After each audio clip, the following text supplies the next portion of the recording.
Precisely at 6:00 in the morning, I found myself standing in what had previously been my designated parking area, now transformed into a muddy pit with a garden hose continuing to flow and a partially submerged yellow traffic cone bobbing like a melancholy war casualty. Without a shirt, drenched completely, I gripped a corroded shovel in one hand while clutching my coffee cup in the other as Show Officer Dan stared at me in amazement.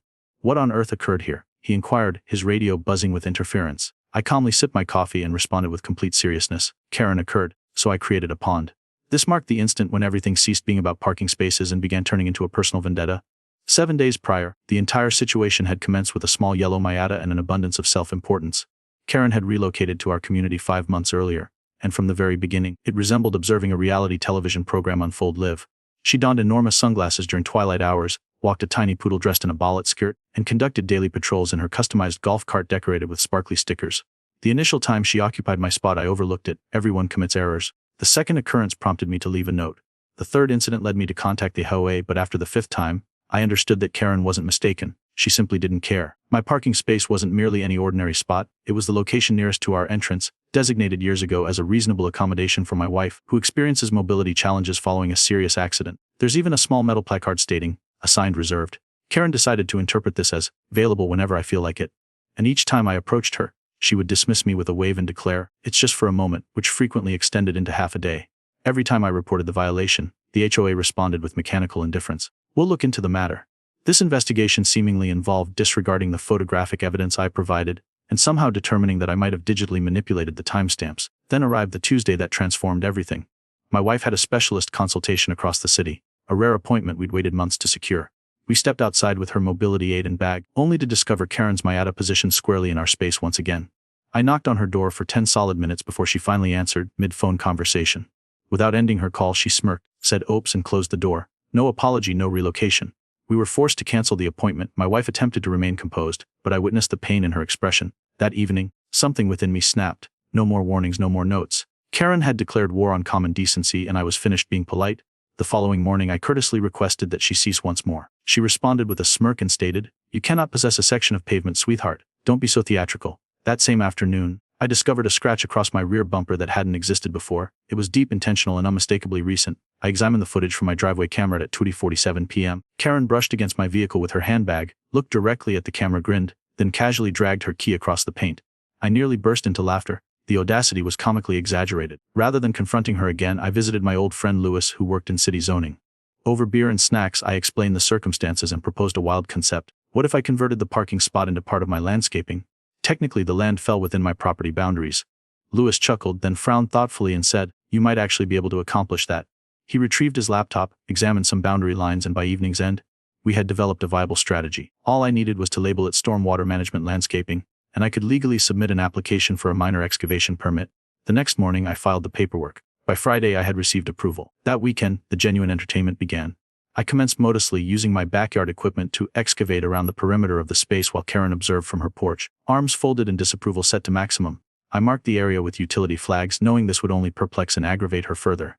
Several neighbors passed by and inquired if I was installing a flower garden. I nodded and replied, something along those lines.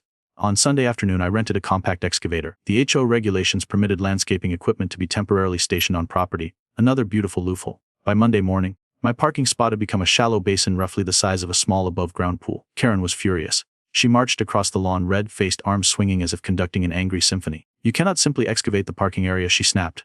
I calmly presented her with a copy of the city-approved permit. She grabbed it, squinted, and appeared like a toddler examining advanced mathematics. "This is outrageous!" "I'll contact the HO," I smiled. "Please do, and suggest they bring measuring equipment." That evening, I installed a basic garden hose irrigation system that fed slowly into the depression. Just a trickle initially, then added several aquatic plants for visual appeal. Karen stormed from her house and shouted across the yard, "You're flooding the entire neighborhood." The irony was delightful, considering she had flooded my existence with stress for weeks. It wasn't long before nature contributed its touch. Birds arrived, insects buzzed, and by midweek a pair of ducks decided to investigate. Karen's frustration reached unprecedented levels. On Thursday morning, I caught her standing at the edge of the new pond, taking photographs and muttering about contacting the EPA. That afternoon, a notice appeared on my door from the HOA, "Cease unauthorized construction immediately." But this time I was prepared. I called Dan, the OA officer, and invited him over. When he arrived and examined the permit, he scratched his head, muttered, "Well, I'll be damned," and departed looking like someone who had just realized he was out of his depth. The final catalyst came the following day. Karen parked in front of my driveway since her usual illegal spot was now submerged under a foot of water. She blocked my exit and then left for the entire day. I captured photos, sent them to the AOA, and contacted the city parking authority. When she returned, her Miata displayed a bright orange tow warning sticker on the windshield and a notice threatening future impoundment. The expression on her face when she saw the ducks waddling through what had previously been her favorite shortcut was priceless. I half expected her to scream, but she simply stood there, trembling, defeated. For the first time since her arrival, Karen was speechless. But I wasn't finished, not yet. Because I knew Karen, she would retaliate, and when she did, she would go too far. I just needed to be ready. The pond, the ducks, the permits, and the camera system were all merely pieces on the board. The real game hadn't even commenced. The morning after Karen discovered the tow sticker on her Miata, the neighborhood felt unusually silent. It was that eerie calm that precedes a full-blown suburban storm. I had an intuition that Karen wasn't simply going to sulk about this. She was plotting, calculating in her pink sun hat with that purse of destruction she wielded like a weapon of passive aggression. I had underestimated how personally she would take offense to a puddle existing where she believed her royal vehicle deserved to rest. But I had not underestimated my own dedication to chaos. I understood that once I began transforming that space into a pond, there was no retreat. I simply hadn't anticipated things escalating so rapidly or so hilariously. I returned from work to find my hose severed cleanly in half, my water timer torn from the soil, and a trail of poodle paw prints leading directly from the soggy mess to Karen's porch. Her dog wore a bow matching her patio cushions, which also happened to be new and suspiciously positioned in direct view of the pond. She was watching, always watching. I didn't even bother confronting her that time. Instead, I quietly replaced the hose and planted a row of citronella plants along the edges. Partially for aesthetics, partially because I knew she despised the scent. She sneezed every time she passed them. A petty victory, but I accepted it. The real brilliance came when I involved my old buddy Tyler, who operated a small drone photography business.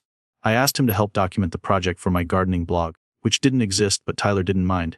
He was simply excited to fly over a suburban battlefield. That weekend we captured some incredible aerial footage of the pond, now bordered with river stones and subtly landscaped to resemble an intentional water feature.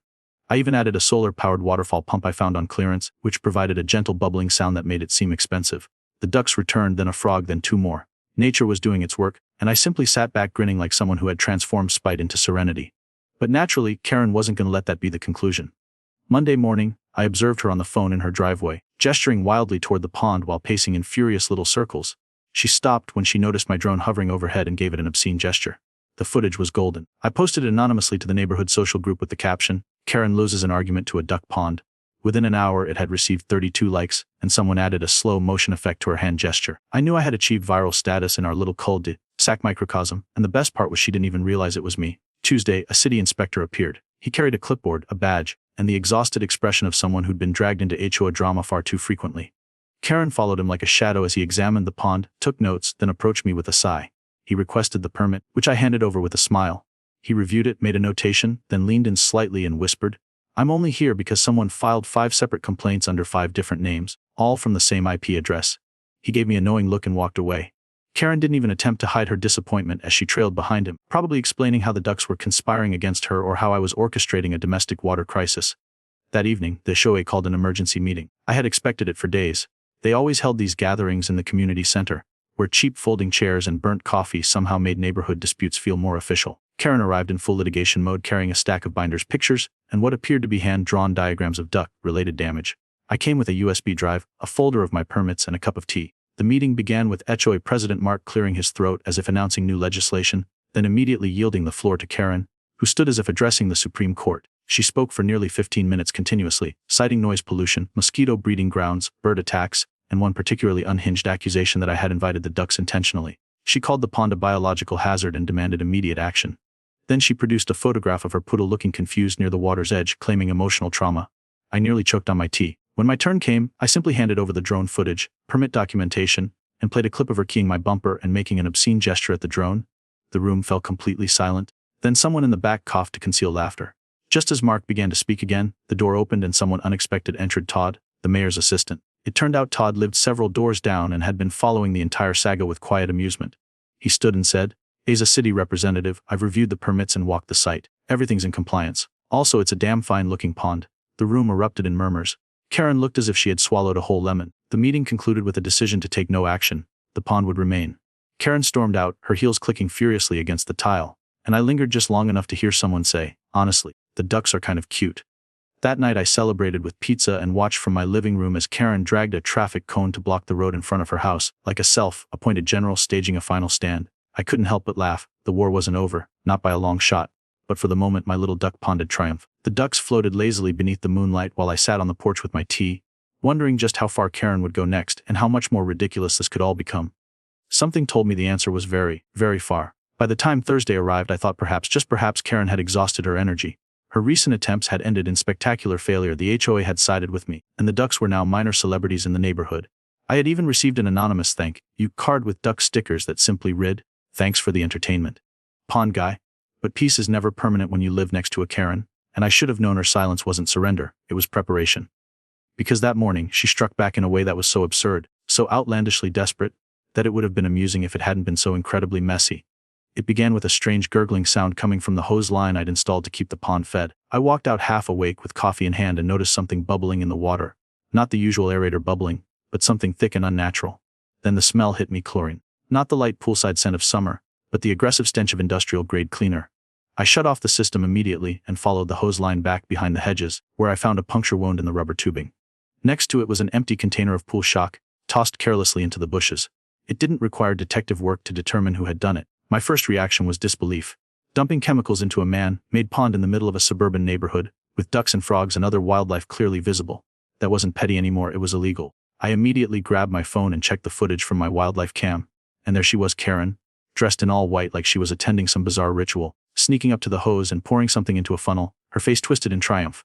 I saved the video, made several backup copies, and sent one directly to the city's environmental compliance officer. Then I sat down at my kitchen table and stared at the duck floating with its head tucked in, wondering if this war had just escalated to a criminal case.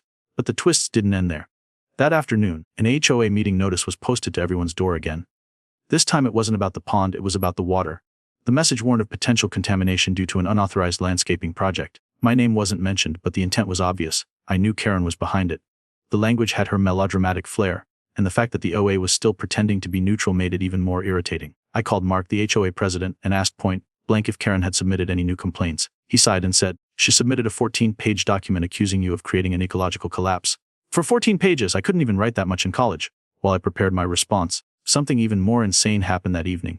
I walked out to check on the pond and noticed something strange stuck in the mud near the edge. It was a small metal plate, clearly handmade, with the words "Private Property, Violators Will Be Prosecuted," etched into it with what looked like a wood-burning tool. I blinked twice, then looked over toward Karen's yard. Her patio umbrella was tilted toward my pond like a satellite dish spying on a foreign enemy. It was then I realized she was trying to claim the pond as her own. Whether to manipulate the HOA or twist legal boundaries, I couldn't say, but the audacity made my jaw drop. I removed the plaque, placed it on her porch without a word, and then installed 2 new security cameras, one facing the hose line and one pointed at the pond itself. That night, I also contacted a local wildlife rehabilitator who offered to inspect the water and check the ducks for signs of chemical exposure. To her credit, the lady arrived promptly and treated the situation with more professionalism than I expected. After testing, she confirmed that the chemical level was low enough not to harm the ducks long term, but high enough to trigger an official violation if reported. I handed her a flash drive with the video, and she nodded solemnly. "This is more common than you'd think," she said. "Some people just hate being outsmarted." By Friday morning, a new twist emerged. Karen's golf cart, which she used like a royal chariot to parade around the neighborhood, was missing from her driveway. I didn't think much of it until I heard shouting from across the street. Karen was arguing with a tow truck driver, screaming something about unjustified removal and municipal theft. I couldn't resist watching. Apparently, someone had called in a tip that her golf cart was parked illegally on city-maintained sidewalk space. The city took it seriously and the cart was towed. Karen was losing it, pointing toward my house multiple times during her tantrum. But the driver just shrugged. I had nothing to do with it this time, though I wish I had. Some other neighbor had taken initiative. The war had officially gone community-wide. Later that afternoon, I got a knock on my door from none other than Dan, the exhausted OA officer. He held a manila folder and looked like he wanted to be anywhere else. "We need to talk." He stepped inside and opened the folder, revealing a printout of Karen's 14-page complaint. I skimmed it. Accusations ranged from wildlife trafficking to mosquito weaponization. Dan sighed and said, "We're obligated to follow up, but between you and me, this is nuts." I handed him the wildlife report, the footage of Karen dumping chemicals, and the original zoning documents. He didn't say a word for a long time, then chuckled and said, "You know what's wild? She accused you of digging a moat, like with medieval intent." As Dan left, I caught a glimpse of Karen standing on her porch again, arms crossed, poodle under one arm like a furry weapon of guilt. We locked eyes, she narrowed hers, I smiled. I had survived her latest round, but the battle was far from over. That evening, the ducks returned to the pond in full force, quacking, splashing, and somehow looking more smug than usual. One even climbed onto the solar pump and sat there like a sentry. My wife joined me on the porch and asked, "Do you think she'll give up?" I shook my head. "Not a chance, but I've got plans." Because I had just submitted a request to the city for a community beautification grant. one that included a proposal to turn the pond into a fully landscaped rain garden with native plants and a walking path. If it went through, it would become protected municipal green space, and Karen would never be allowed near it again. As I sipped my tea, I realized something. This had started as an act of frustration, a silly plan born from exhaustion and irritation. But now it was a mission, not just to defend my parking space, but to turn this entire thing into a legacy of well-planned, legally airtight pettiness. Karen wanted a war. I was going to give her an empire with ducks, frogs, and a permit to prove it. By the time the frogs appeared, I knew the pond had reached a tipping point. What started as a passive-aggressive landscaping maneuver had become a full-blown ecosystem, complete with buzzing dragonflies, chirping crickets, and a chorus of frogs that began their nightly concert around 7:30 p.m. sharp. The neighborhood kids loved it. Elderly walkers slowed down to smile at the ducks. Even a local high school student asked if he could take photos for his biology project. But while the pond's popularity among humans and animals grew, Karen's fury bloomed like algae in sunlight. She no longer spoke. She scowled every single time she walked by. Her little poodle barked furiously as if the pond had insulted its ancestors. And then she snapped. I had just finished planting native wetland flowers along the far edge of the pond when I heard a scream. Not a panicked scream or one of pain, but one of pure frustration. I turned to see Karen stumbling backward, soaking wet, her designer shoes flinging mud with every step. Apparently, she had tried to plant one of her little FACHO warning signs right near the edge, and had slipped straight into the water. My wildlife camera caught it all in glorious HD. Her poodle had stood at the edge barking frantically while she crawled out, covered in pond muck and wet cattail fronds like a suburban monster rising from a swamp. She looked around, saw the camera, and then hurled her ruined handbag at it. Missed by a foot. It was beautiful. She didn't come out for 2 days after that. I heard rumors she was drafting complaints, calling lawyers, and even contacting a local journalist. But all that scheming didn't prepare her for the real shocker. A few days later, a city zoning official arrived to inspect the property. This time it wasn't to shut anything down. Quite the opposite.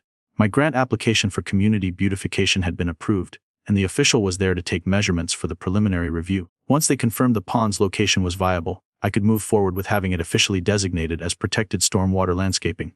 The paperwork would take time, but from that moment forward, any interference with it, chemical or physical, could result in real legal penalties. I didn't even have to tell Karen, she already knew. I assumed she read every bulletin the city issued now, desperately looking for anything with my name on it.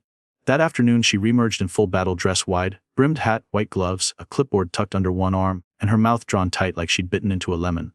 She strutted toward the pond with a tape measure in hand, muttering loudly enough for me to hear things like illegal expansion and ridiculous duck shrine. I just waved and went back to adjusting the solar light I'd placed near the edge of the water. The light flickered on automatically at dusk, casting a soft golden glow across the ripples and making the frogs and ducks look like wildlife influencers posing for a nature magazine. I could almost feel Karen's rage vibrating through the air. Then came the meeting that broke everything wide open, another OA gathering, this one scheduled at Karen's request. The agenda items: discussion of the pond's escalating threat to community harmony. She claimed it was attracting mosquitoes, lowering property values, and interfering with pedestrian flow. Whatever that meant. The room was full when I arrived, but this time something was different. People weren't nodding along with her anymore. They were whispering, chuckling, shaking their heads. Karen, oblivious, launched into a 30-slide PowerPoint presentation. She used red arrows and blurry screenshots from the drone footage, most of which backfired hilariously. One showed her holding a can of pool shock near my hose. Another showed her mid-fall, arms flailing as she tumbled into the water. By the 10th slide, even Mark, the showy president, looked like he regretted his life choices. When she finished, there was silence. Then one voice, the mayor's assistant, cleared his throat. Actually, I'd like to speak in support of the pond. Karen turned as if she'd been slapped. Todd stood, looking calm and unbothered. I live a few doors down. My kids love it. It's legal, it's beautiful, and let's be honest, it's the only interesting thing this OA has seen in 5 years. Someone laughed. Then another. Even Mark cracked a smile. Karen tried to object, but her voice wavered. It's not about ducks, she insisted. It's about order. But her order was crumbling. The meeting ended with no action taken. Again, and this time a motion was raised to reconsider the OA's bylaws on natural landscaping, suggesting more flexibility and less micromanagement. Karen left in a huff, and for a moment I thought that might be the end of it. But of course, it wasn't. Her final act of desperation came a few days later, and it was the most absurd yet. I had installed a bench near the pond, just a little wooden thing with a plaque that read, "Reserved for pond watchers." I thought it was funny, so did the neighbors. But apparently Karen saw it as a declaration of war, because the next morning I found her crouched by the bench attempting to paint over the plaque with a bottle of nail polish. She didn't hear me approach. I stood there for a moment, watching this grown woman angrily dabbing bright pink polish on a piece of wood like it had personally insulted her. When she finally noticed me, she froze, then stood up quickly, hiding the bottle behind her back. "Just fixing the vandalism," she stammered. I said nothing, I didn't have to. She backed away slowly, then turned and walked off with her head high, polish stains on her gloves, dignity somewhere at the bottom of the pond. That same evening, something incredible happened. A pair of ducks began performing what could only be described as a mating dance right on the stone edge of the pond. They flapped and strutted and squawked, drawing a small audience of amused neighbors. One woman brought out snacks, a kid set up a folding chair, someone even streamed it live on their phone with the title, "Duck Wedding Pregame." Karen, watching from behind her blinds, looked like she might explode, and when one of the ducks climbed onto the very bench she had defaced, quacked loudly, and then did its business directly on the smeared pink paint, I nearly cried laughing. Word spread fast. Within hours, the video of the duck wedding bench incident had gone semi-viral on the local subreddit. A few neighbors started calling the area Karen's Pond sarcastically. Someone made a little wooden sign with those exact words and stuck it next to the bench. It was harmless, funny, and legally unassailable. But for Karen, it was the final insult. That night, she came out and tried to rip the sign out of the ground, only to trip over the irrigation tubing and land face first in the mud again. My camera caught it all, and this time someone nearby caught it in person and applauded. She didn't scream, she didn't cry. She just sat there for a minute, soaked, stunned, defeated. Then she stood, limped away, and left the sign exactly where it was. And just like that, the battle shifted. The neighbors had chosen a side, and it wasn't hers. I didn't gloat, I didn't retaliate. I just kept tending the pond, planting new flowers, adjusting the lights, making it better. Because by then, it wasn't just about a parking spot anymore. It was a symbol, a little patch of peace carved out through chaos, nurtured by spite and defended by ducks. And Karen, she had turned herself into a cautionary tale, the antagonist in a story she could no longer control. But I had one final move left, and I was saving it for just the right moment. Because if she thought she was done with the pond, she hadn't seen anything yet. The final chapter of the war between me and Karen began with a lawsuit.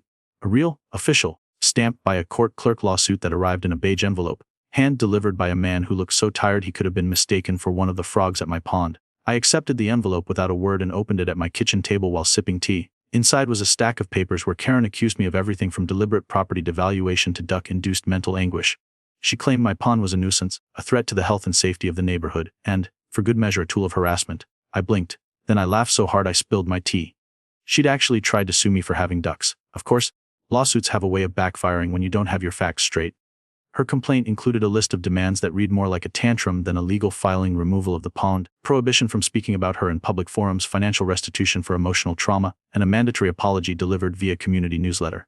Unfortunately for her, the documents had one fatal flaw. She also listed the OA as a co-defendant, alleging they failed to stop me.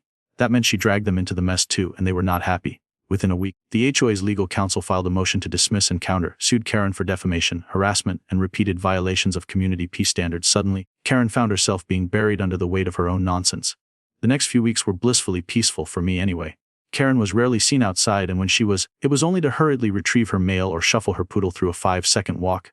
Meanwhile, I was busy finishing the last touches on the pond project. I added stepping stones around the edge, planted some low reeds and flowering water plants, and installed a discreet wooden sign that read Certified Community Bee Retention Zone, City Approved. It was more than just a jab, it was a shield. The pond had become officially classified as a functional stormwater catchment, which meant it was now protected by municipal environmental policy. Karen could scream all she wanted, but legally speaking, the pond was as permanent as the sidewalk. It didn't take long for word to spread. Local blogs picked up the duck pond drama, framing it as a wholesome example of nature triumphing over pettiness. One article called me the Pond Avenger, which made me cringe and laugh in equal parts. Another did a full photo spread of the ducks in the night, lit pond with the caption, "When neighbors attack, let the ducks fight back." I wasn't trying to be famous. I was just trying to keep my parking spot. But I had somehow become the face of HA rebellion, and I didn't hate it. And then came the real cherry on top. A real estate agent contacted me asking if I'd be open to selling my property at a significantly inflated price. Apparently, buyers were interested not just in the house, but in the now famous duck pond, and the community support it had rallied. I declined, of course, but it felt like poetic justice. My property value had gone up while Karen was stuck living next to a piece of public mockery she had helped create. She wanted me gone. Instead, I was thriving. And that must have eaten at her. But Karen wasn't done. Not yet. Her last desperate move came one rainy morning. I woke up to the sound of metal scraping pavement. I looked out the window and saw Karen, dressed in a raincoat and boots, pushing a wheelbarrow full of sandbags toward the pond.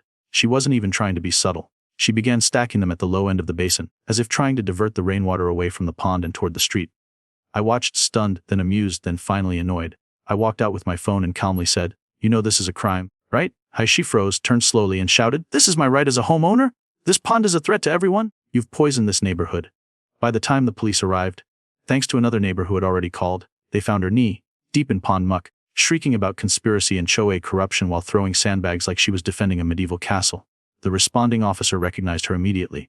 He took one look at the footage from my camera, one look at the city zoning paperwork I had laminated in a folder, and calmly told her to leave the pond alone or face arrest for tampering with city-designated infrastructure. She tried to argue, but she was so loud and belligerent that they ended up escorting her back to her house for everyone's peace of mind. The image of her slipping in the mud one last time as she was led away was the closing scene of a saga I hadn't known I was starring in. A week later she put her house up for sale. The listing made no mention of the duck pond, but word had gotten around. Curious buyers came by to see the house but ended up hanging out by the water, chatting with neighbors and feeding the ducks. Karen moved out 2 months later, in the dead of night, like a villain slinking off after a failed heist. Her moving van got stuck turning around by the pond, and one of the ducks waddled over and sat directly in her path. I watched from the porch sipping tea, not moving to help. She was finally leaving and I wasn't going to miss a second of it. After she was gone, things only got better. The new family who bought her house was friendly, quiet, and completely enchanted by the pond. The husband even helped me clean up the sign and repaint the bench. His daughter named one of the ducks Sir Quacksalot and the name stuck. The HOA, now free of Karen's weekly complaints and paranoid accusations, relaxed. Mark even stopped by one day and said, I think this might be the best thing that's ever happened to the neighborhood. I just nodded, watching the ducks glide across the water as the sun set behind them. There were no more lawsuits, no more screaming matches, no more chlorine dumped under cover of darkness. The pond had won. I had won, not because I out-argued Karen, but because I had used her aggression against her at every step, turned her noise into momentum, and made her the villain of her own story. I didn't have to be cruel or underhanded. I just had to be patient and smarter than her. And let's be honest, between the ducks,